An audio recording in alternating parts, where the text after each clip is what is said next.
Hi అందరికీ, welcome to one more mini vlog. రైస్లో కానీ దోశ, ఇడ్లీ దేనిలోకైనా టేస్టీగా ఉండే కొత్తిమీర పచ్చడి ఎలా చేశానో చూపిస్తాను. ముందుగా కడాయి పెట్టి ఆయిల్ వేసి ఆయిల్ హీట్ అయ్యాక శనగపప్పు, ధనియాలు, జీలకర్ర, పచ్చిమిర్చి, వెల్లుల్లి వేసి ఫ్రై చేసుకున్నాను.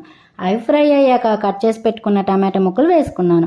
అందులోనే కొద్దిగా టేస్ట్కి తగ్గట్టు సాల్ట్, కొద్దిగా పసుపు వేసి ఫ్రై చేసుకున్నాను. టమాటా తొందరగా కుక్ అవ్వడానికని మూత పెట్టుకున్నాను. మధ్యలో కలుపుకున్నాను. ఇంకా టమాటా కూడా తొందరగానే మగ్గిపోయింది. ఇప్పుడు క్లీన్ చేసి పెట్టుకున్న కొత్తిమీర కట్ చేసి వేసుకున్నాను.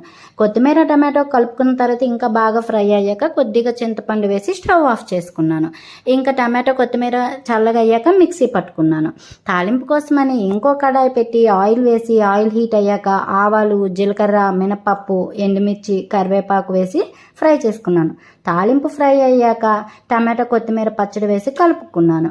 అంతే, టేస్టీ అయిన కొత్తిమీర టమాటా పచ్చడి రెడీ అయిపోయింది. వీడియో నచ్చితే లైక్ చేసి సబ్స్క్రైబ్ చేయండి.